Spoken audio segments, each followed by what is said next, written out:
Welcome to Hillsdale College. My name is Mark Kaltoff. I'm the chairman of the History and Political Science Department here. A couple of quick announcements. First of all, this evening is a book launching for Sir Martin Gilbert's latest book, The Will of the People, and copies of that book will be for sale in the lobby immediately following this evening's lecture. Secondly, after this evening's lecture, there will be a time for question and answer. At that time, a student with a microphone will come forward and make yourself known that you have a question, but please wait until the student with the microphone hands you the microphone so that your question can be heard by all. This evening's lecture will begin in a moment, but first I would like to introduce a colleague of mine, Dr. Thomas Connor, who will introduce this evening's speaker. Dr. Thomas Connor is the William Harris Chair in Military History at Hillsdale College.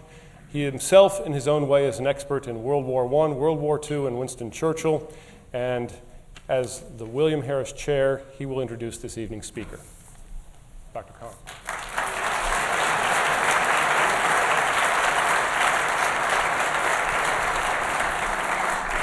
Thank you. It is a special pleasure to welcome Sir Martin and Lady Gilbert back here tonight, and to add my greetings to all of you in the audience as well. We are entering upon a season of anniversaries here. 5 years ago this Sunday, the night before that most harrowing of days as it happened, Sir Martin Gilbert spoke for the first time on this campus in a CCA on World War II. 6 years ago this Saturday, Dr. Larry Arnn was inaugurated as the 12th president of Hillsdale College. We could not have had one anniversary without the other, for Sir Martin's presence with us every year since 2001 grew out of our president's desire to share the man whom he proudly and affectionately calls his teacher with the rest of us. We are grateful to Dr. Arnn for his inspiration in this matter, for the generosity of Bill and Bernice Grucock as well, and for Sir Martin's own willingness to keep coming back.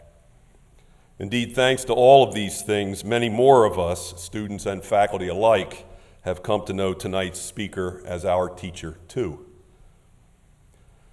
To call Sir Martin Gilbert one of the world's greatest living historians is no mere exercise in hyperbole. He genuinely deserves such a characterization. Even as he approaches his 70th birthday next month, the books, almost 80 in number now, continue to pour forth. Just since he and Esther were here last year, at which time his new book, Churchill and America, was launched, 3 additional volumes have been published. Kristallnacht, Prelude to Destruction, The Somme, Heroism and Horror in the First World War, published to coincide with the 90th anniversary of that most terrible of battles, and the book to be launched tonight, which Dr. Kaltoff just mentioned, Will of the People, Churchill and Parliamentary Democracy. Early next year, another volume entitled Churchill and the Jews, which addresses in combination the 2 principal interests of Sir Martin's life as a publishing scholar will appear. The great work of his life, of course, is the official biography of Sir Winston Churchill, of which Sir Martin wrote the final 6 of 8 volumes, Churchill's son Randolph having written the other 2. And this entire multi-volume work is soon to be reissued with companion documentary volumes by the Hillsdale College Press. Ever popular 1-volume histories of the First World War, the Second World War, and the Holocaust that Sir Martin has written continue to be reprinted. In addition to these, he has published books on D-Day, VE Day, the history of the 20th century, British foreign policy in the 1930s, and too many historical atlases to enumerate here. Martin Gilbert was educated at Oxford University. His bachelor's degree is from Magdalen College, and he continues to be an honorary fellow at Merton College, which furthers a relationship of his with that particular Oxford college that dates back to the 1960s. He was knighted by Her Majesty Queen Elizabeth II in 1995 for his service to British history and to international relations, which calls to mind that Sir Martin has not only shared his vast historical knowledge with countless readers and hearers, but with heads of state and heads of government all over the world. Please join me now in welcoming the William and Bernice Grucock Distinguished Fellow in History at Hillsdale College, Sir Martin Gilbert, on the topic, What Did Democracy Mean to Winston Churchill?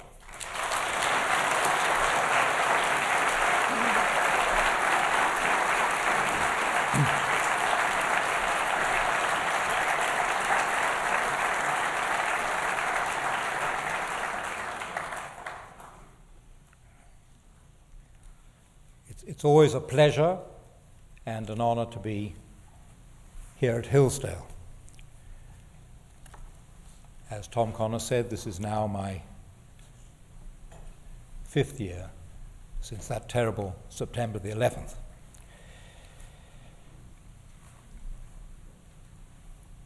It's exciting for me each year to see the fine work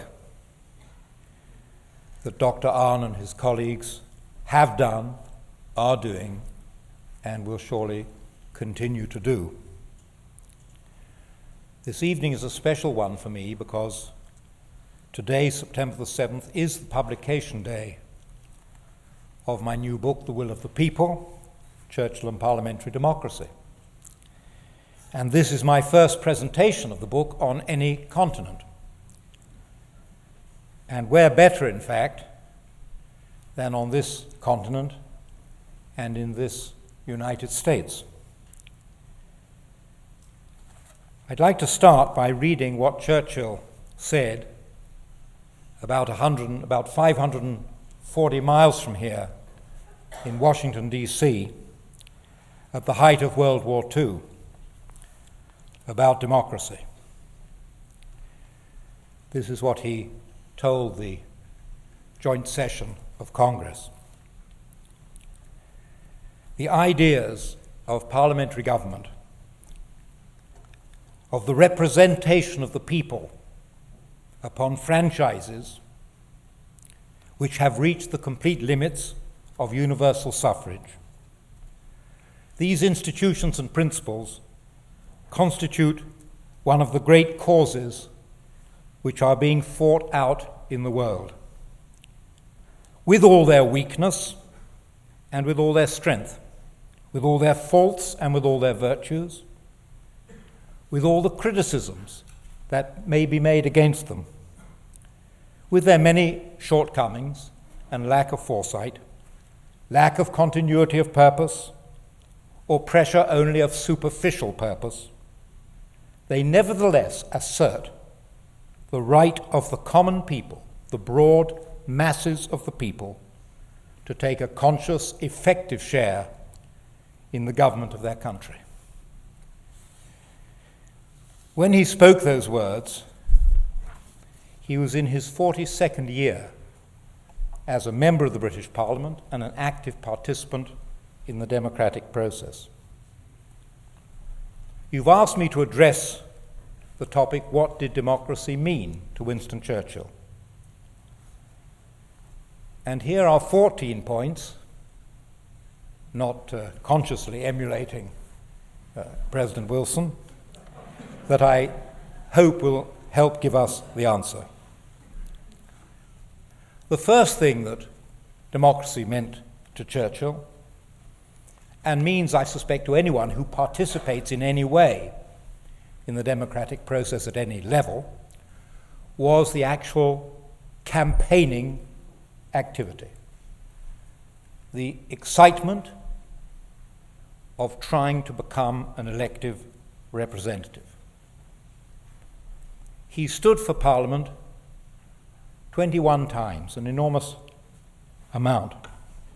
And from his very first attempt to enter Parliament, which was unsuccessful in 1899, it was this activity on the hustings, activity in front of the electorate, which he understood to be the starting point and in many ways the essential point.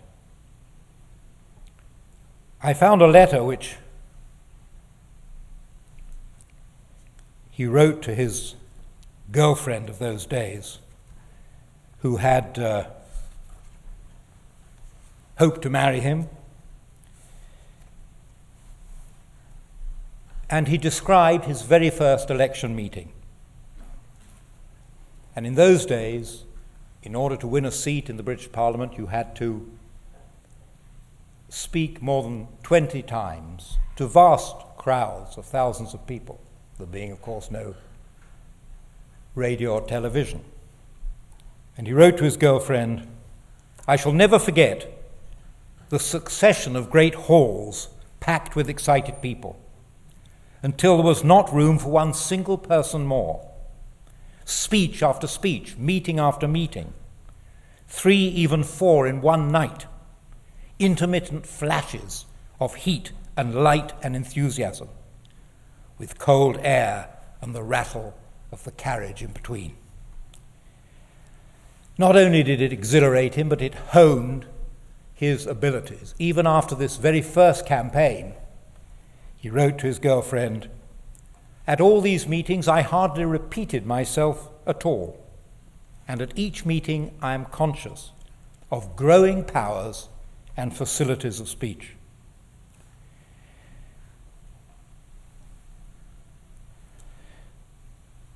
All his life, Churchill took tremendous trouble with the electorate. He never took for granted, as one cannot in the political process take for granted, that one is going to be victorious, even if one is popular and even if one's party is popular. At the same time, he became very conscious in his perception of democracy that other electoral processes were very different. In the Europe of his day, there was the communist system, in which elections were without contest, one party to vote for, and the Nazi and fascist system, which attained their parliamentary supremacy by brutality and violence in the streets during elections.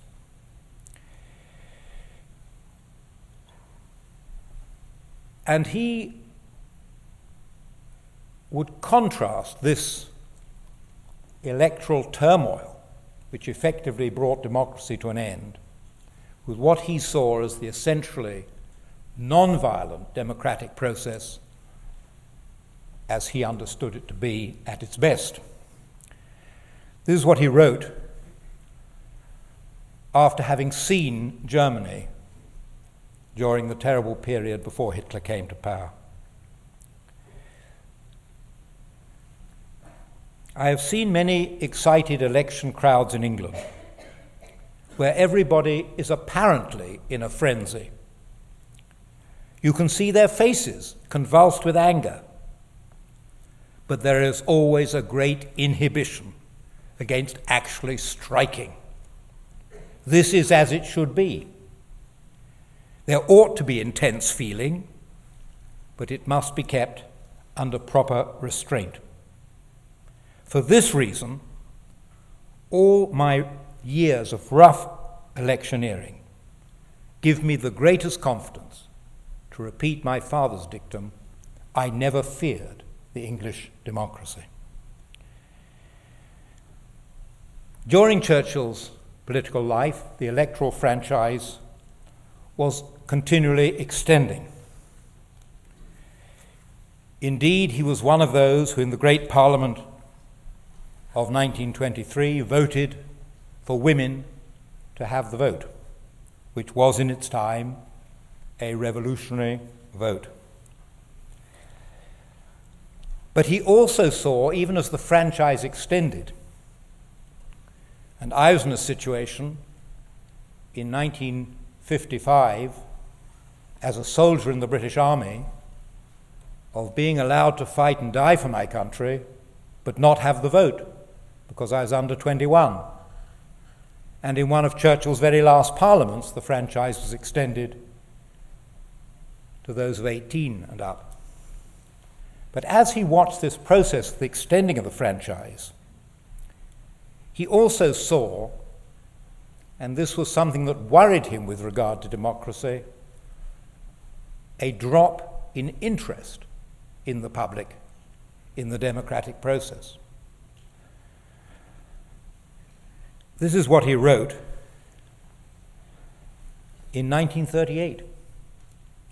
In my lifetime, I have seen the reporting of debates in Parliament shrink a great deal as a factor in our public life. Far less space is now given in the newspapers. I know there is a shortage of newsprint, but apart from that, surely people ought to give Parliament far greater attention than they do today. And this, I think, is a process which has continued, and certainly in his latter years distressed him even more.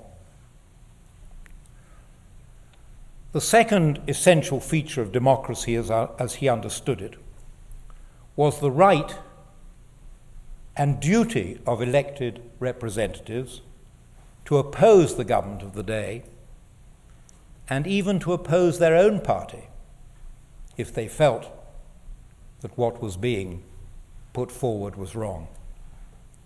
He first exercised this right after only 3 years in Parliament as a very young Conservative who, to the fury of the political whips, the political organisers of Parliament, led the campaign against his own party's legislation drastically to curb alien immigration, what was then called alien immigration.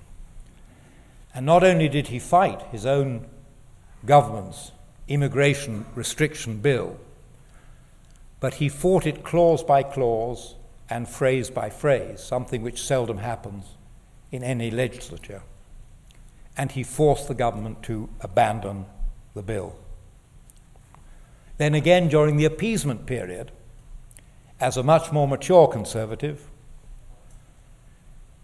he believed appeasement to be wrong, and again he defied the party managers to speak out against it again and again and again, so much so that his party, the Conservative Party of those days, twice tried to have him deselected, tried to have his electorate choose someone else to represent them in Parliament.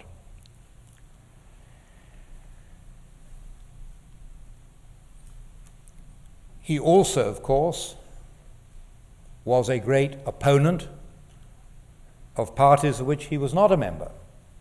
And perhaps his most important series of opposition activities took place in 1946 during the post-war Labour government, when Clement Attlee, the Labour Prime Minister, who had been his deputy throughout World War II, decided to abandon the basic British pledge to protect Greece and Turkey against communist incursion. And Attlee simply announced that Britain no longer was bound by any previous pledges to maintain the integrity of Greece or Turkey. And Churchill's opposition to this was ferocious. He pointed out that this was a repetition of the appeasement of the 1930s. And when, I believe, within 18 days of Britain finally abandoning Greece and Turkey, President Truman took up the cause and initiated what became known as the Truman Doctrine, Churchill felt that somehow at that point the New World, the United States, had come to the rescue of the old and had emerged as the defender of freedom. Another aspect of the democratic process, my third point of the 14, is that Churchill was not an adversarial politician.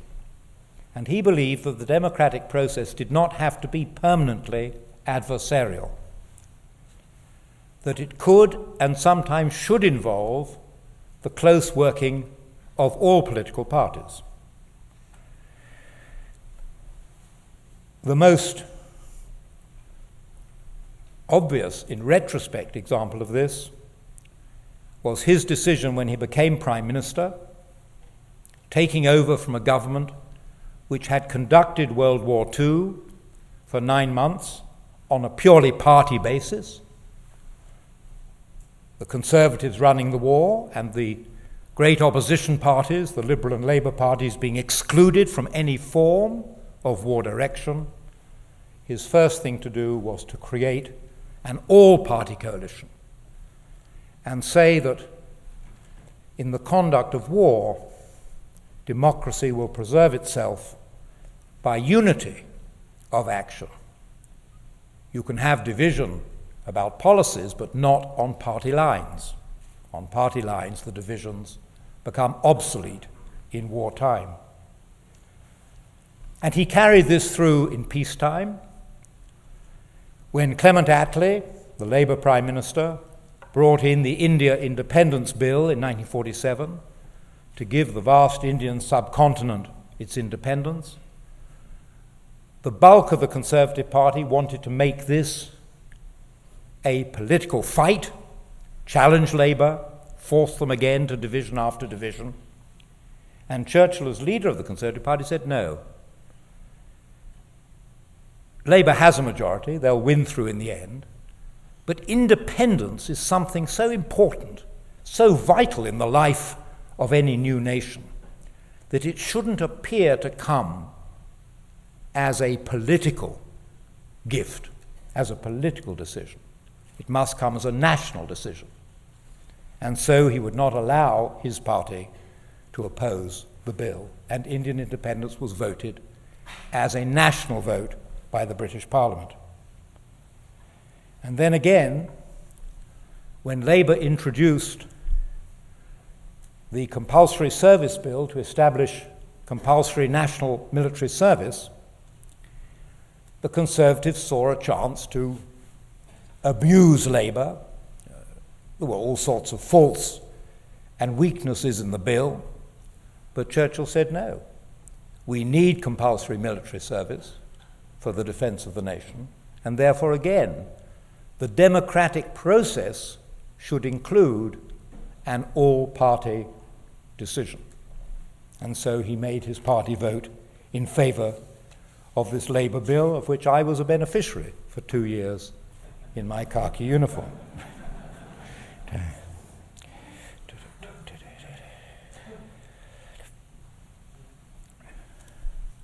One of Churchill's great fears was that the democratic process would fall victim of the class strife and class divide in Britain.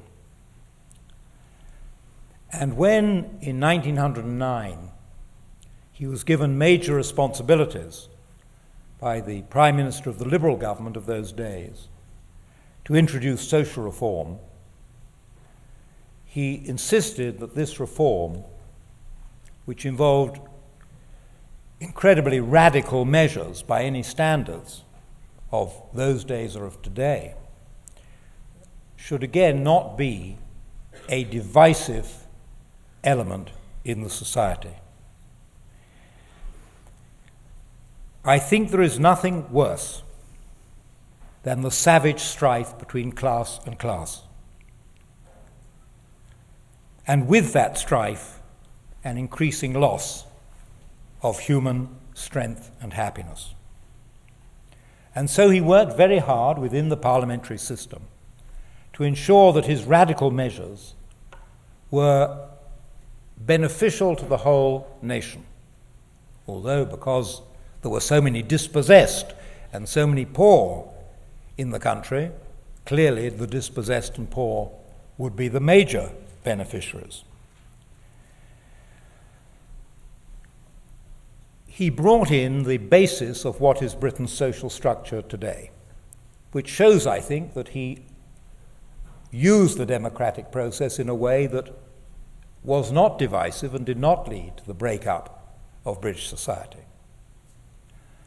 He introduced compulsory meal breaks and compulsory decent ventilation for everybody who was working, whether in a factory or a shop. He introduced compulsory independent arbitration for every industrial dispute. He introduced the principle of national infirmity insurance and national sickness insurance, with equal contributions by the employer, the employee, and the state. And these were not just the momentary enthusiasms of youthful radicalism. When a conservative, once again, he was in charge of the Treasury, he saw the distress caused during World War I, particularly the enormous number of widows and orphans who had no recourse whatsoever to support, and he introduced a state pension system for war widows and war orphans, which immediately benefited more than 500,000 people. One of the great burdens on British democracy when Churchill entered Parliament was that the House of Lords, which was then a totally unelected hereditary body, had the power to veto any House of Commons spending bills. So that any legislation, such as Churchill's vast national insurance scheme, could be, and in the past had constantly been, thrown out finally and utterly by the House of Lords.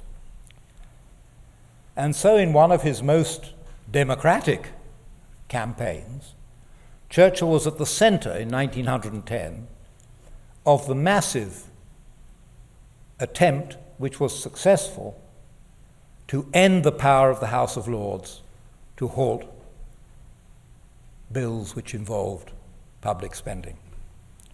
It was a very difficult campaign, partly because he, as an aristocrat, had to fight against some of his closest relatives and closest friends. But he was determined that democracy would not have this fifth wheel, if you like, of an unelected chamber determining national policy.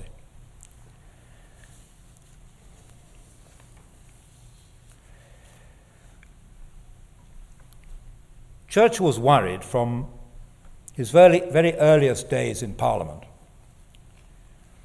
at the way in which what was called then jingoism and war-making zeal seemed to be a feature of the way in which parliaments won votes from the public. The call of danger artificially inflated, the banging of the war drums, and in those days Germany, even France, these great European powers were part of that war drum beating, he felt was a perversion of democracy. And you have to picture the House of Commons rather unlike your Senate or your House of Representatives, in which the members are crowded together. There aren't enough seats in the House of Commons for everybody, and this is deliberate, so that when there is a dramatic debate, many members have to stand and crowd together. And the government front bench are looking out to the opposition.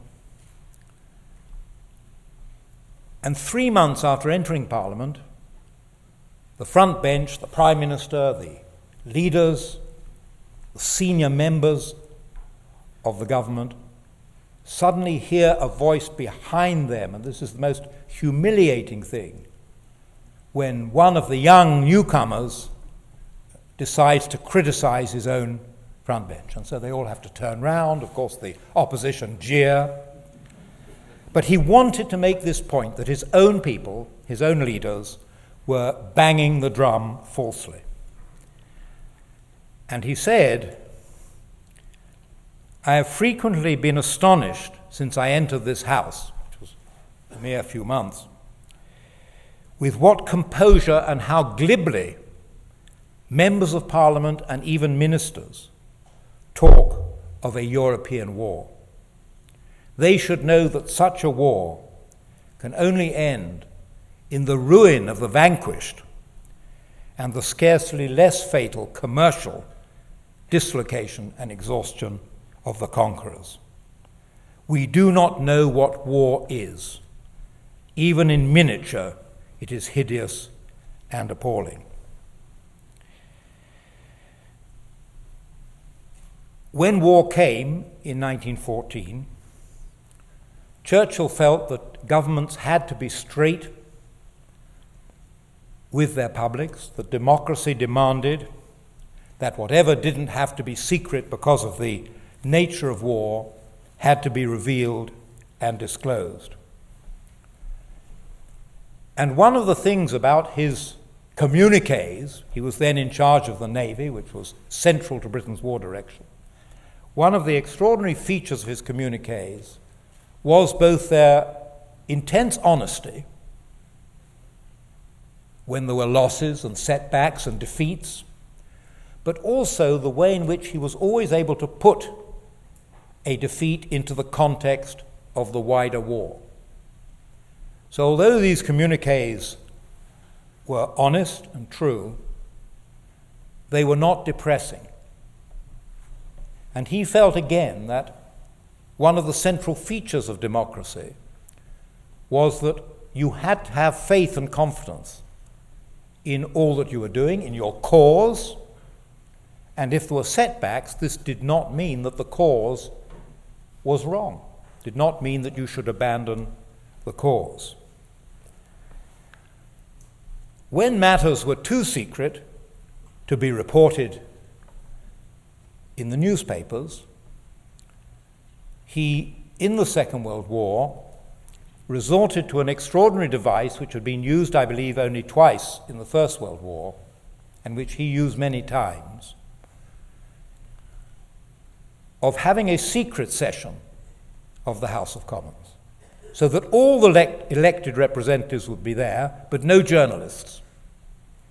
And of course, the elected representatives would then have to go out to their voters to spread the general word. But in these secret sessions, Churchill told them exactly what was happening, so that there would be no gap between the executive and the voter. And this is what he said at one of those secret sessions.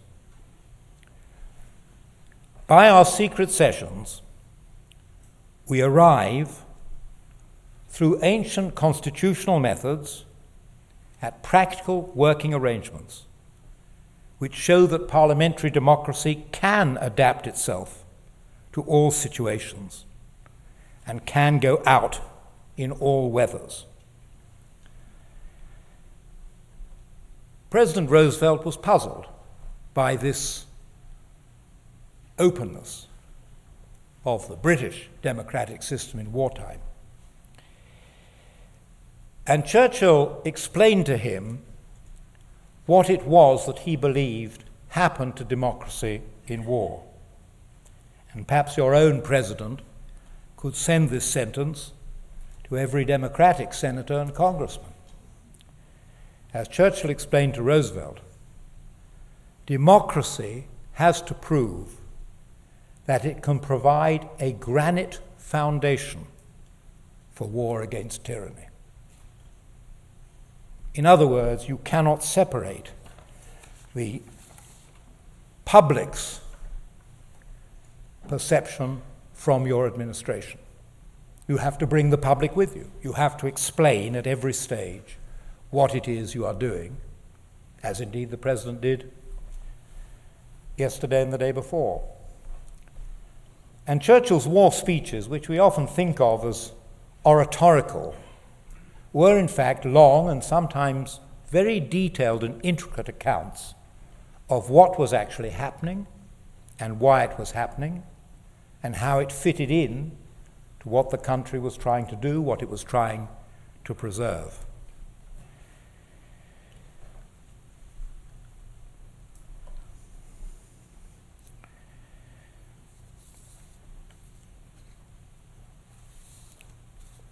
From the American perspective, there is one aspect of British democracy which doesn't seem to be quite right. And that is that until very recently, we were a great imperial and colonial power. And although Britain was a small island with 50 or 60 million people, we ruled over vast territories. It was always said that the sun never set on the British Empire because it was spanning the whole globe. And Churchill addressed himself to this from his very first days in Parliament. He had, incidentally, in 1898 and 99, studied rather carefully the new American administration in the Philippines.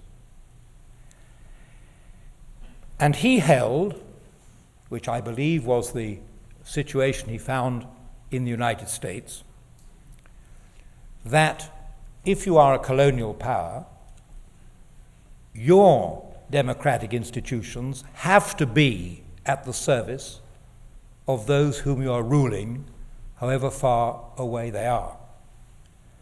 And when he entered government for the first time in 1906 at the Colonial Office, responsible for this vast colonial empire, he astonished the Parliament by saying that it is you, the members of Parliament, the British Parliament, who are responsible even for the condition of a black mine worker at the bottom of a mine in South Africa. And he took it further. He said that it would be wrong of the House of Commons, wrong of it to turn its back on these responsibilities. I found a note which he sent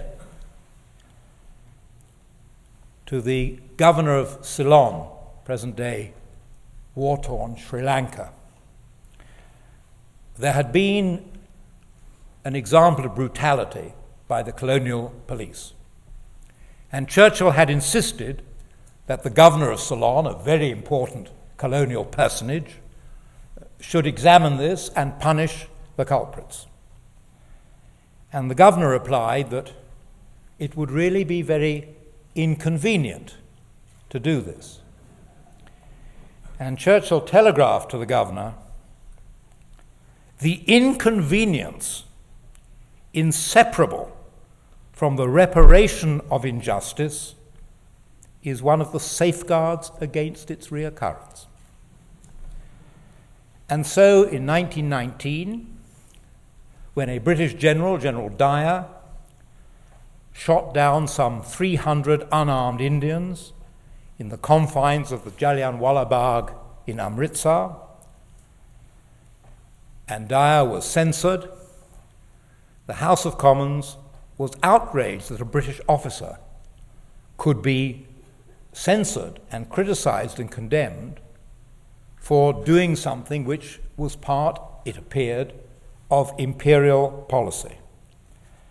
And it was perhaps unlucky for the mass of those who believed in empire with a whip that Churchill happened at that time to be Secretary of State for War, and a motion was brought to censure Churchill for having criticized this appalling atrocity. Well, he gave one of his greatest speeches in the House of Commons. It lasted 2.5 hours, and it consisted of a lecture on democracy as it related to imperialism. And at one point he said, "Contrary to so much popular opinion, stimulated by the newspapers, I regard the shooting in Amritsar as a monstrous event. And there is one general prohibition with regard to imperial government, which is essential if we are to preserve our democratic values. And that prohibition is a prohibition against what I would call frightfulness. What I mean by frightfulness is the inflicting of great slaughter upon a particular crowd of people with the intention of terrorizing not merely the rest of the crowd, but the whole district or the whole country. We cannot admit this doctrine in any form. Frightfulness is not a remedy known to the British democracy.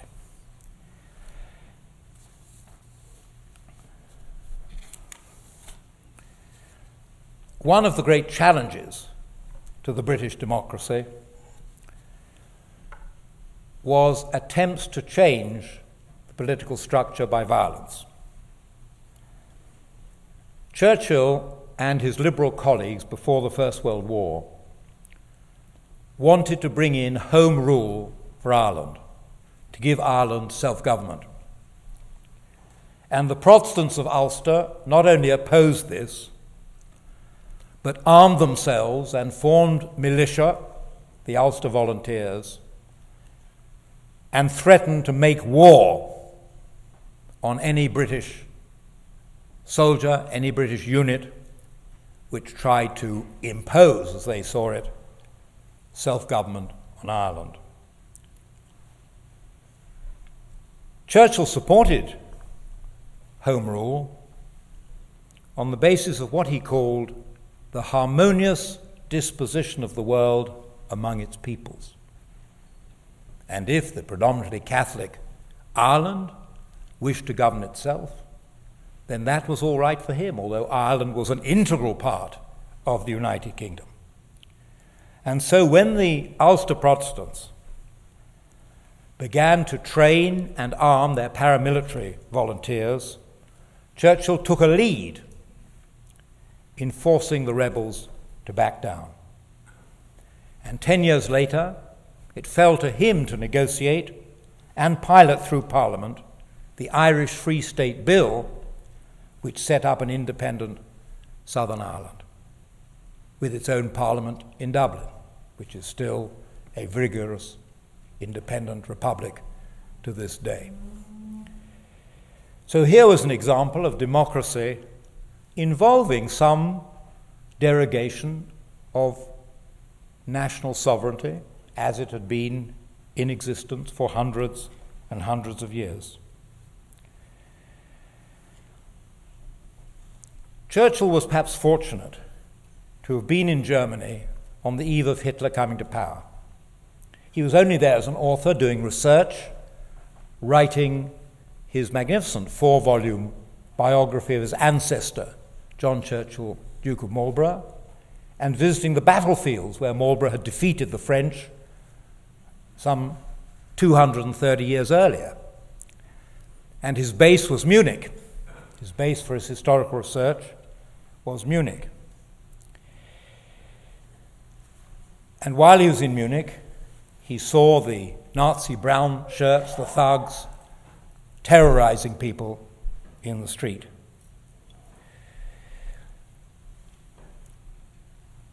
There were people in Britain, as indeed in the United States, who were not unattracted by what Hitler was doing in Germany. The discipline, the sense of national purpose, even the Aryan policies, had many echoes in Western Europe and here. And Churchill was asked, 2 years exactly after Hitler came to power, to express his opinion in a newspaper article about why we shouldn't welcome dictatorship in Britain. And this is what he wrote.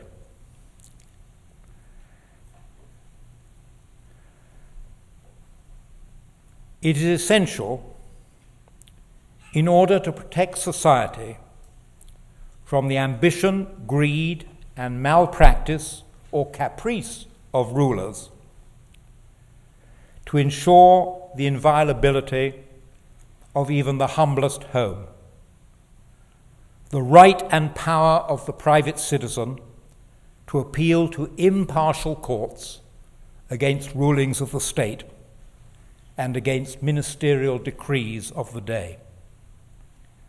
Freedom of speech and writing, freedom of the press, freedom of combination and agitation within the limits of long-established laws, the right of regular opposition to government, the power to turn out a government and put another set of men in its place by lawful constitutional means. And finally, the sense of every individual's association with the state and of some responsibility for the actions and conduct of the state.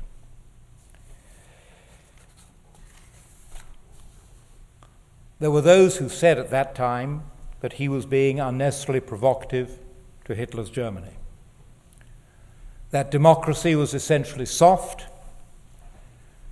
that it didn't have any clear ideology.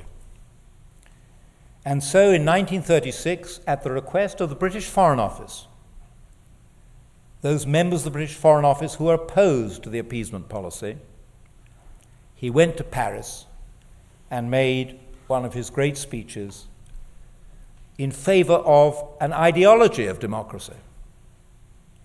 Those of you who study the works of Isaiah Berlin will know that Isaiah Berlin wisely points out that liberalism with a small l and democracy with a small d are the hardest of all human aspirations to codify and quantify and assert, because the moment you start doing so, you're in danger of creating a structure which is anti-liberal and anti-democratic. Churchill studied this problem very closely, particularly in 1936, 7, 8, and 9, when he was writing another book, his 4-volume history of the English-speaking people. And as the war clouds loomed in Europe, he sensed that what he was writing, which was essentially the story of the evolution of democracy in Britain, was of crucial importance to the debate of that time and of the debate of today. One of his assistants, who was collecting material for him, asked him, well, what is the theme of the work? And Churchill wrote to him in a private letter,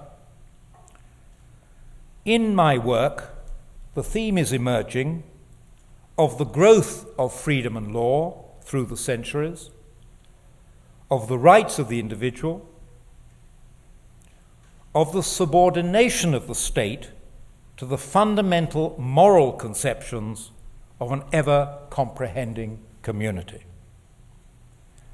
Thus I condemn tyranny in whatever guise and from whatever quarter it presents itself." So here was a distancing, if you like, of democracy from the state, the all-powerful state which eventually becomes tyrannical, and talking about the subordination of the state to what he called the fundamental moral conceptions of an ever-comprehending community, that is, you and I.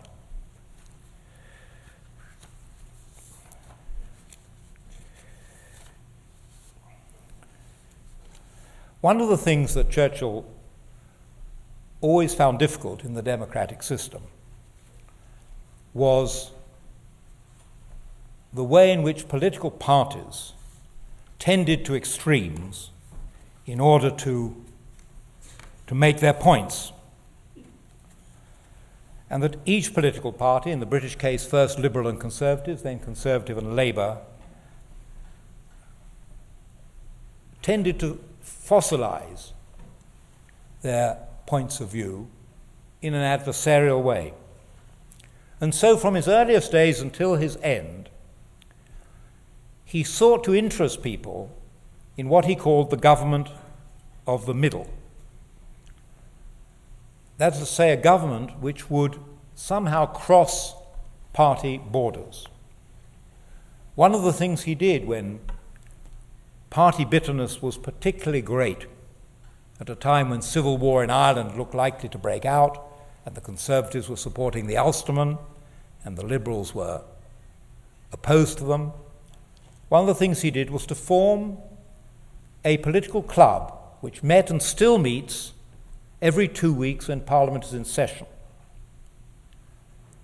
And this club, which he called the Other Club, brings together the leading politicians from the adversarial benches of the House of Commons into a convivial setting. And the idea of the other club was that they would set aside the inflamed political differences and recognize that their objective had to be the same. It had to be the well-being of the people as a whole. Because of the party system, which has in many ways been a curse in Britain, because of the party system, Churchill argued all his life that one of the essential features of the democratic system was that there had to be independent members of parliament and independent voices within the political structure. It was no good having independence outside. I mean, that was, as it were, not affecting the legislation and the quality of the political debate. And so he made a great effort all his life to be one of those independent voices. And the party leaders were not happy with this, but he always managed to get around him. Not often many, but out of the 630 members of parliament, often 20 or 30, and on one or two occasions as many as 50, who were prepared on a matter of belief to vote against their parties. In explaining early on in his career what it was he was looking for, he wrote to a former prime minister, "My idea is a government of the middle, free at once from the sordid selfishness and callousness of conservatism and the blind appetites of radicalism." Well, it was an ideal, and it represented a middle way. One of the things which he felt characterized the British democracy, and which he always encouraged, was something which you may have seen on your television screens on C-SPAN, and that was the question time in the House of Commons.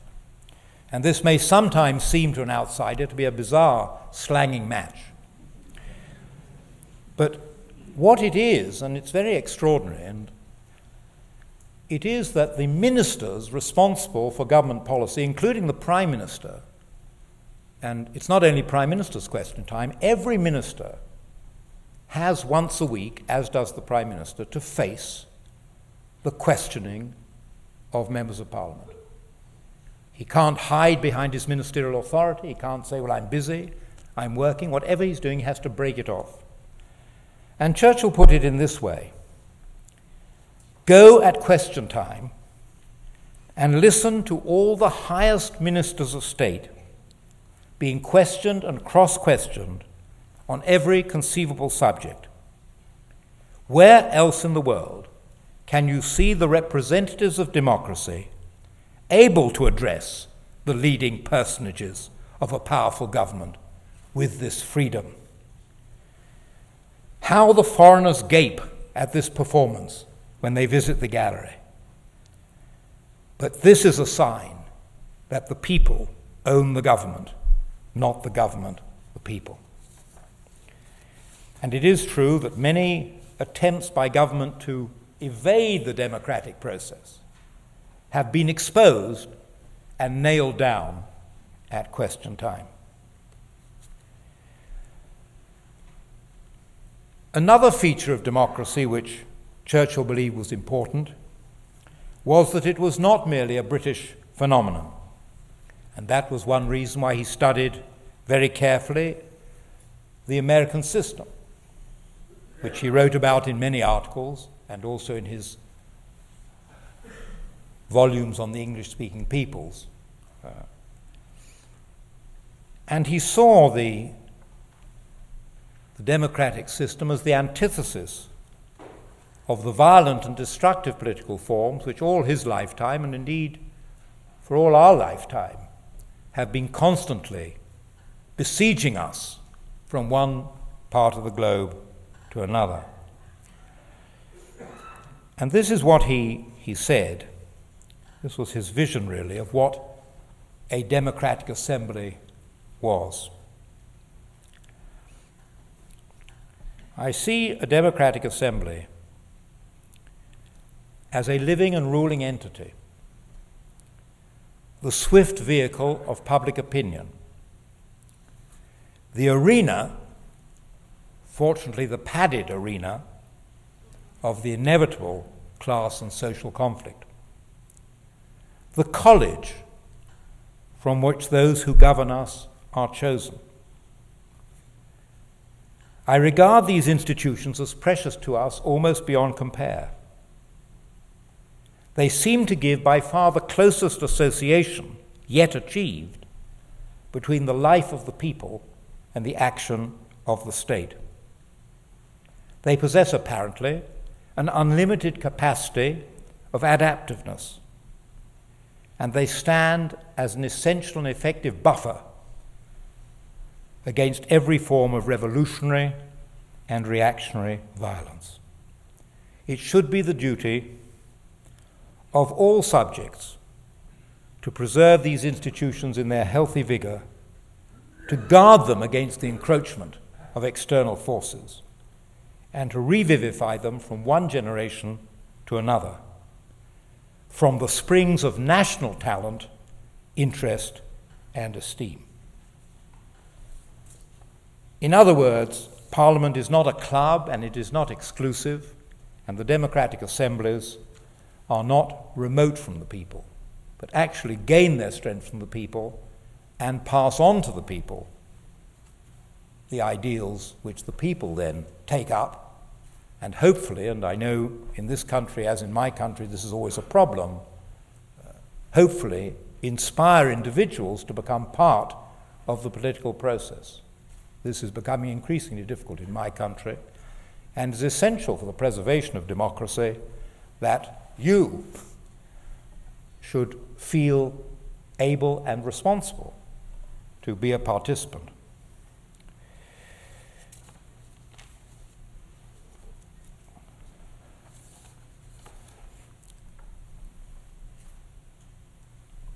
When all's said and done, and this is my final and 14th point, when all's said and done, Churchill realized that the whole democratic process hinged upon the verdict of the electorate. And he was always concerned at the many elements which intruded between the electorate and the reality of the issues at stake. He had grown up in a generation which physically went to the electorate. And the heckling and the involvement of the electorate in 1900 was intense. And this gradually fell away. And for the last 4 elections in my country, I have not met or been invited to a rally of the people seeking my vote and my representation. It's done by things pushed to the letterbox, it's done on television, it's done on the radio. And so the very question of the verdict of the electorate has become muddied. But Churchill always felt that it was the duty of those who wished to be represented to make their case, and that once the electorate made its decision, that decision was binding. It was the essence of democracy.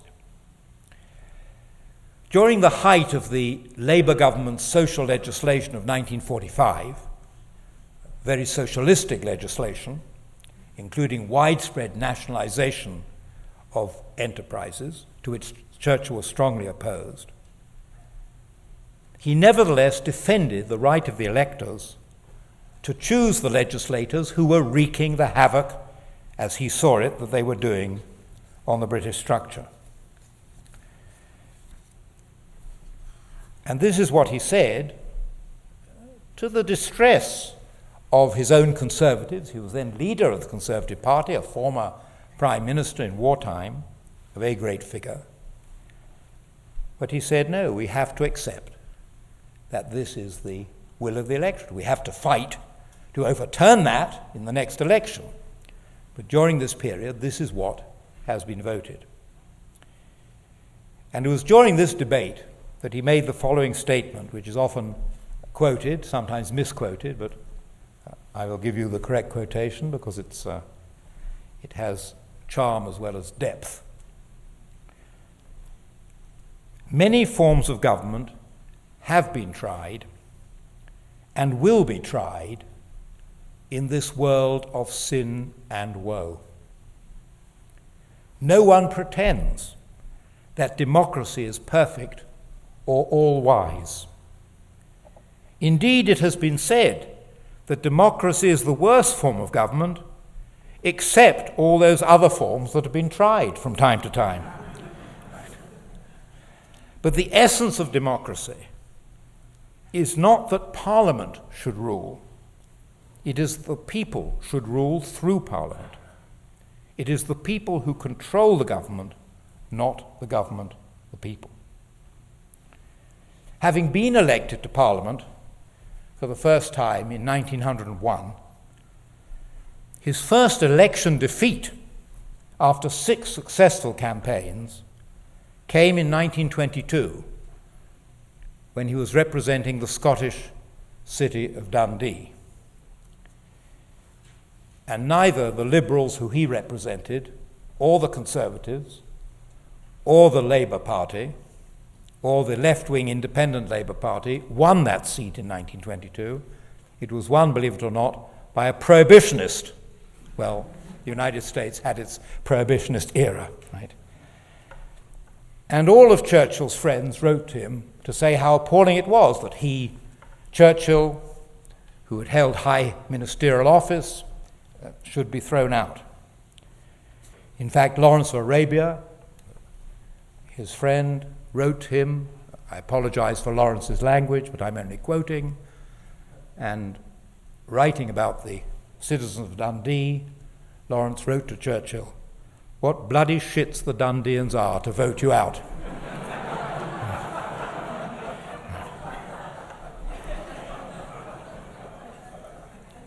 But Churchill replied to Lawrence, rejecting his characterization, and wrote to him, "If you saw the kind of lives the Dundee folk have to live, you would admit they have many excuses." 23 years later, the Conservatives were defeated in July 1945, and Churchill, who had so recently been the war leader, was out of office. Churchill's doctor, seeking to commiserate with him, spoke of the ingratitude of the British people, to which Churchill replied, "I wouldn't call it that. They have had a very hard time." And when that evening at dinner, his family around the dinner table were regretting the election result and cursing Labour and cursing those who had voted against him, he looked at them with his benign smile and said, "It is the will of the people. Thank you."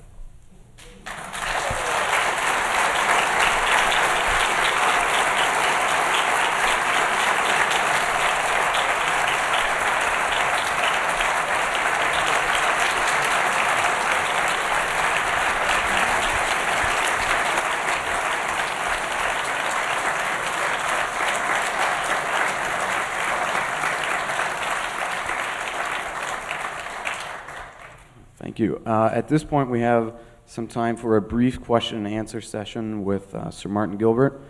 Student questions will be entertained prior to those of our guests. Did Churchill actually believe that it was possible for two sides, left and right, to come together in a middle ground without one side consistently attempting to appease and cater to the other? I think what distressed him was the extremism, not the independent and necessarily different opinions of two sides, but the drifting apart and the social divisions and potential for social violence that created. But he did believe, I mean, just as I suppose I believe in what's called true history, he believed that there was a form of government that was the middle way that would be able to cater for all sides. It's very interesting that in 1930 he gave a speech about this. He gave a lecture in Oxford called the Romani's Lecture.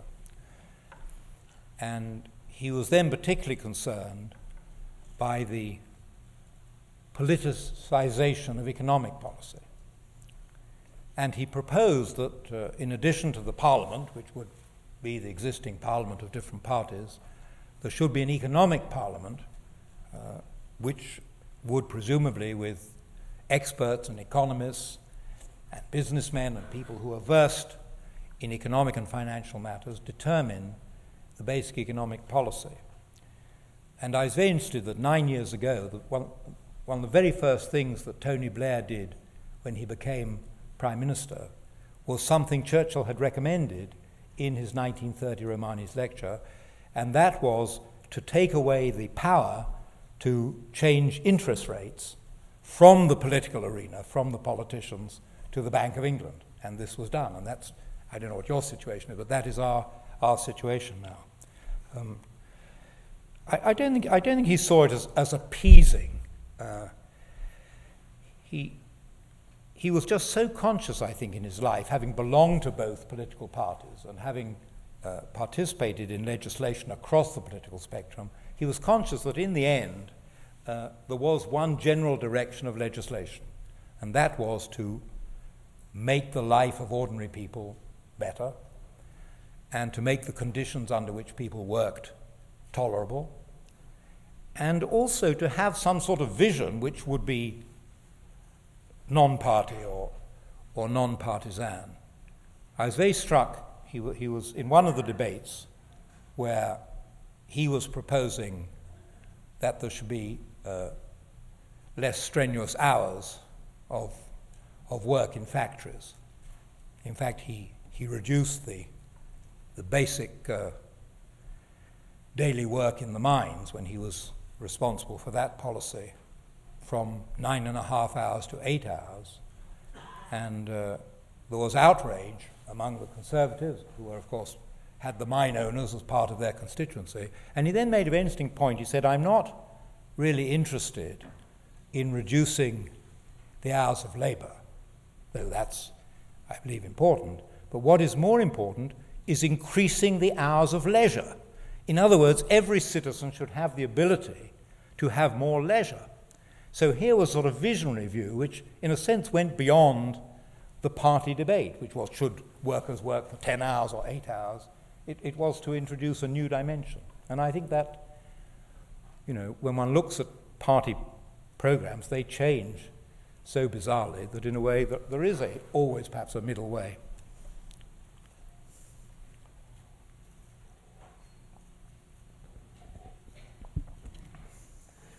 Thank you for your very interesting speech, and from this speech it seems evident that Churchill was a very keen and sophisticated observer of democracies. And I'm wondering what Churchill's thoughts were on a problem with democracies that has been recognized since America's founding, when Benjamin Franklin wrote that when the people discover that they can vote themselves funds from the public treasury, that will be the end of our republic.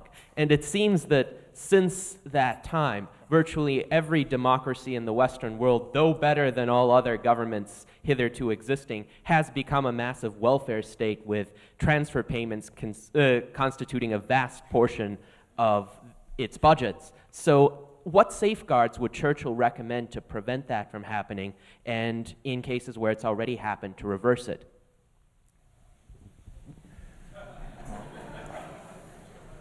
As I mentioned, Churchill was one of the prime movers in the establishment of the British welfare state. which he was really one of the main creators of almost a century ago, and which still is in the form which he created. And that, ironically, is accepted by all political parties. And then at each election, and I think this must be the answer to your question, at each election, each party puts forward refinements of the system. So one party might make the point that this is too much coming from the public purse, and that may prevail. That has prevailed in our recent time. Those who voted Mrs. Thatcher into power for a substantial period of time certainly took this view, and were then rather shocked when she, for all her Iron Lady-ism, nevertheless maintained and in many ways enhanced the social welfare system. And I suspect that reading Churchill's view of it and knowing Churchill's involvement in it, that he would have regarded it as a very central aspect of how a society operates. That the society has to protect those who, for one reason or another, can't protect themselves. And he introduced invalidity insurance for people injured in factories. He was a supporter of the Workers' Compensation Bill, which meant that somebody whose leg was hacked off at work could get some sort of compensation from the state because he could no longer do his work and no longer be the breadwinner. So I don't think, that is up to the electorate. I think that is the point. The British electorate has found that a way forward and has struggled with it because it is a burden on the exchequer, but we've always managed somehow or other to create budgets in which the other needs of the state, such as defense, are catered for.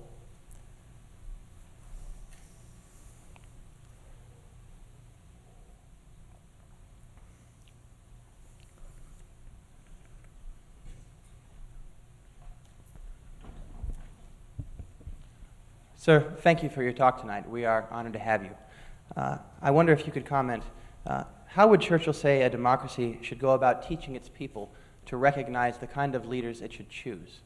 That is, how does a democracy guard against the more transient ideologies by which, or under whose influence a people can destroy itself?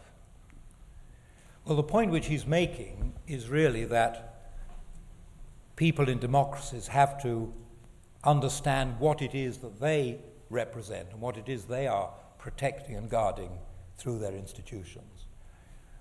And clearly education is one of the basic tools of that. And he was very much the instrument behind the 1944 Education Act, which introduced, among other things, what we would call civics and the study of participation in public life. That is something that had grown during his time. I mean, when he entered Parliament, the democratic process was very restricted, the franchise was restricted, there were no votes for women.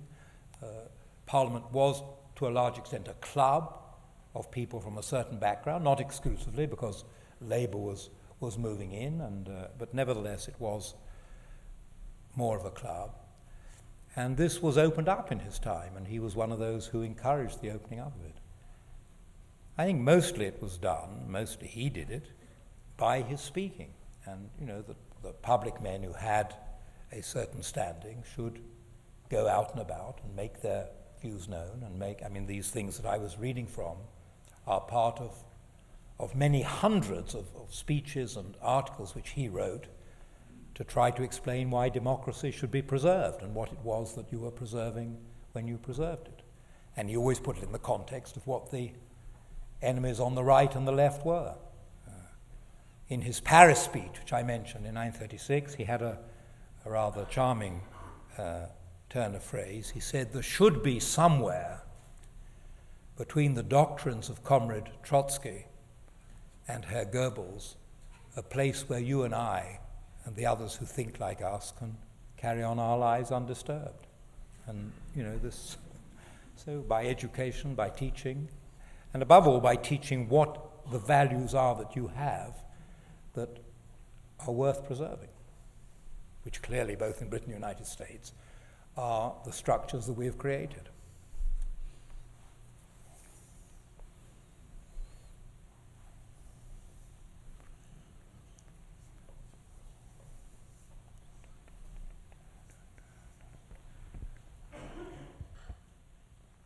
Sir Martin Gilbert, I'd also like to thank you for your talk tonight. And I'd like to ask you, how do you think Churchill would confront the current threats that Europe faces today with Islamic terrorism in the ways that he also confronted the Nazis and the Soviets?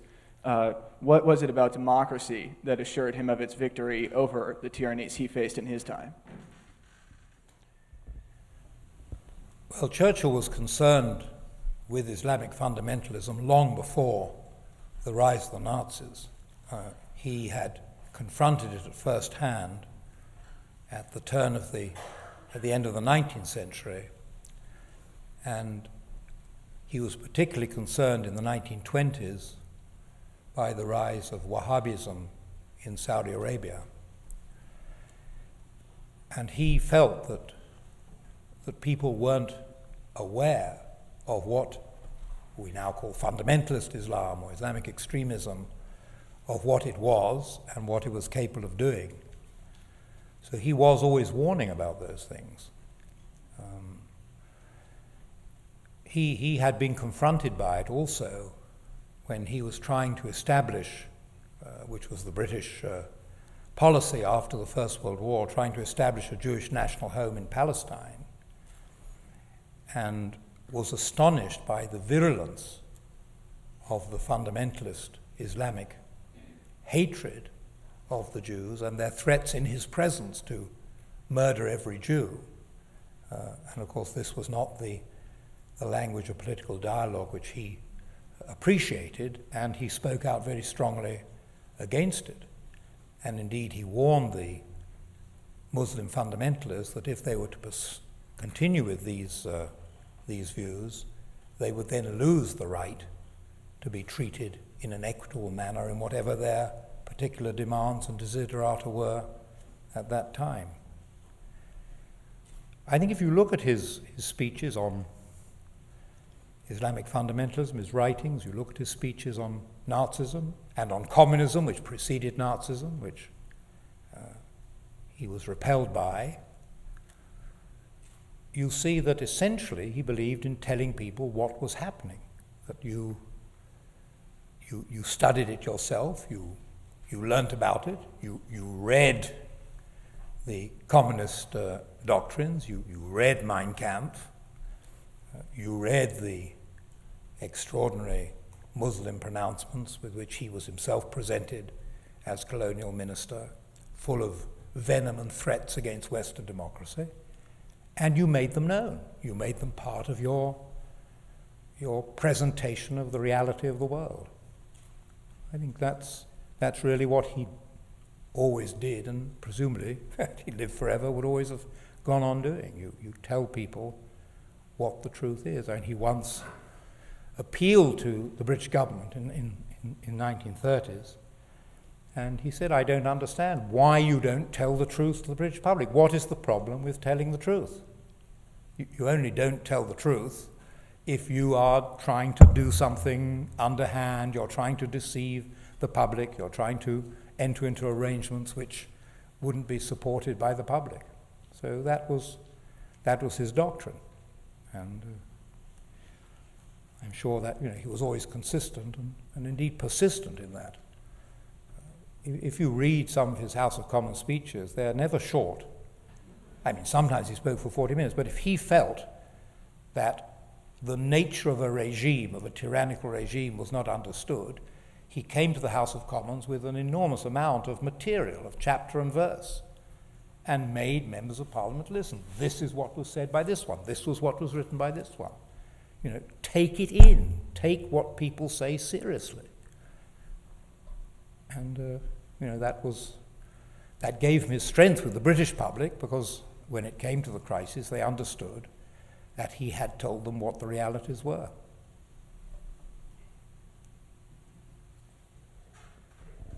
Okay, I think that's all the time we have for questions tonight. Microphone back over to you.